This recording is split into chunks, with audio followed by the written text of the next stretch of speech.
I recently put a video on YouTube that says I'm done recording content or creating content. And really, that's not true because I am recording this video. But what I mean by that is sometimes when I try to record something new, I realize that the secret to whatever I want to communicate is actually hidden in something that I made a long time ago. Now, I don't know if you're like me, but I like to take notes. Notes on a notebook, notes in my mind. And sometimes I go back and I read those notes, and other times they just live on the shelf above me, and I never look at them again. Well, for me, oftentimes the answer that I'm looking for today is hidden in an answer that I already had yesterday. And when I look back at videos or I look back through things that I've done or said on my memories on my phone, I realize that any content that I try to create now isn't really new. Instead, it's just a really refined, older message. You see, I feel afraid a lot of times to make content or videos or podcasts. And I think the fear comes from this place of not knowing if what I have to say is interesting, if what I have to say is worth listening to, and if what I have to say will actually make an impact on someone around me. I listen to a lot of podcasts myself, and I realize that the podcasts that I like are either the ones that go over different studies that impact my life directly, or ones that just are honest and talk about how they feel. And for me, this podcast is a little bit of both. In this past year, the main reason that I began creating new content, but not really new, more refining my old content, is because I went through a couple losses in the family. And we recently had another loss within the last week. And it got me thinking about how all of these people have been through a journey. And some of the journeys that they've been through, you're able to see or understand and appreciate, and others happen silently. They happen within and they happen in some place inside your mind that feels like it's not as mobile as it once was. And so I want to create some content that's this idea of mobility for your mind, morning mobility, something you walk up and wake up and walk to or listen to as you're doing those things. Or maybe just become more flexible in your thinking. Because I think when we are the most honest with ourselves and vulnerable with our information that we want to share, is often the breaking point for many of us. You see, I think what keeps people from creating content is multiple things. Number one is, well, that's silly. That's not really worth your time. You could be spending your time doing something else. Or, yeah, you're not going to be any good at it. You're not going to have the right equipment or the right thing or the right space or the right face or the right voice. Or you're just thinking to yourself, like, I'm just going to be kind of silly for creating.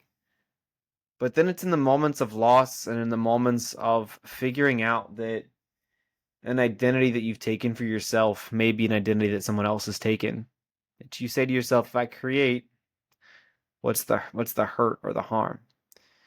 Because at this point in the creation game, for me as a podcast host and as somebody who's enjoying creating things, there's no loss in it. Because what I realize is that if you share how you feel, it's success. Because sharing how you feel is allowing others to do the exact same. We have shared experiences and we have different experiences, but yet we can all come together on this idea that when we don't understand something, whether it's loss, whether it's illness, whether it's parenting journeys that we go on or struggles that we have or inadequacies that we deal with as humans or in our job, we come together on this common idea that we all have this creative energy inside of us. And I want to be a creator, podcast host, author that allows others to feel like what they have within them is worth sharing. the last thing I want to share today before I hop off of here on this video and carry on with the night is this idea of what label do we put on ourselves? Today I was journaling, and sometimes when I get in certain modes, I actually write on the walls in my gym out in the garage. And I wrote Just an Anxious Dad, which is a book that I wrote to kind of tell my own story. And on the wall in my gym, I crossed off the word anxious. And it says just a dad. So I took off and anxious, and I just put the word a in between there, just a dad. Because I think a lot of times what happens to us as dads is we carry so much, and this can go for anybody, a mom, it can go for grandparent, it can go for anybody that really carries something, a teacher, an educator, really any role that cares for somebody else or feels the pressure. Is that anxiety is something that is easy to label ourselves with. And oftentimes it takes a physical representation for us to kind of say, yes, this may be part of my story, but it is not all of it. And so today, as I cross that off, the subtitle of my book is Path to Peace. And I think that sometimes we feel like anxiety and peace have to exist in two different worlds. And maybe they don't. Maybe they can coexist, and maybe it's just this idea that we're interpreting the anxiety. But really what we're doing is we're afraid of the peace. Because when we're at full peace with ourselves and full peace with those around us, we have to really take a deep breath and realize that things are exactly the way that we want them. And sometimes when things are the exact way that we want them, we sabotage that. Because if they're how we want them, then we no longer have something we're working for or striving for, which is the goal of the Strive project and Strive Studio and all the things that we're creating. And I wonder if striving and always having a goal that we're moving to or toward is the secret to keeping anxiety at bay. That arrival is the ultimate enemy.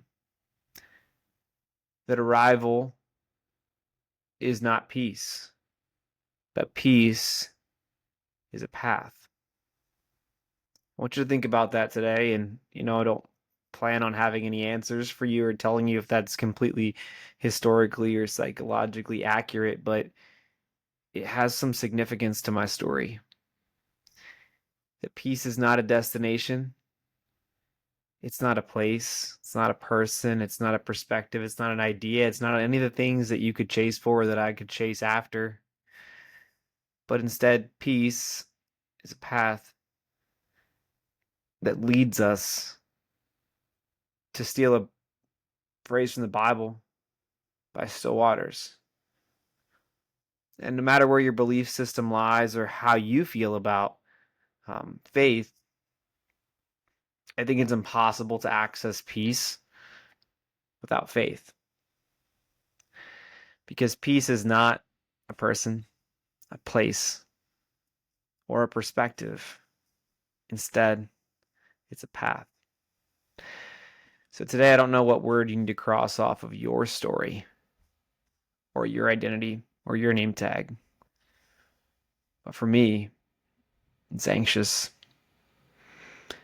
For me, it's this idea that maybe I don't need an adjective to describe my name or my identity, but instead, my identity and my path to peace is enough.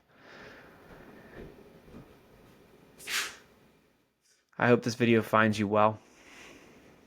If it doesn't, stop and pause, praise your progress, and celebrate the fact that you are right where you belong, right in step on your path to peace today.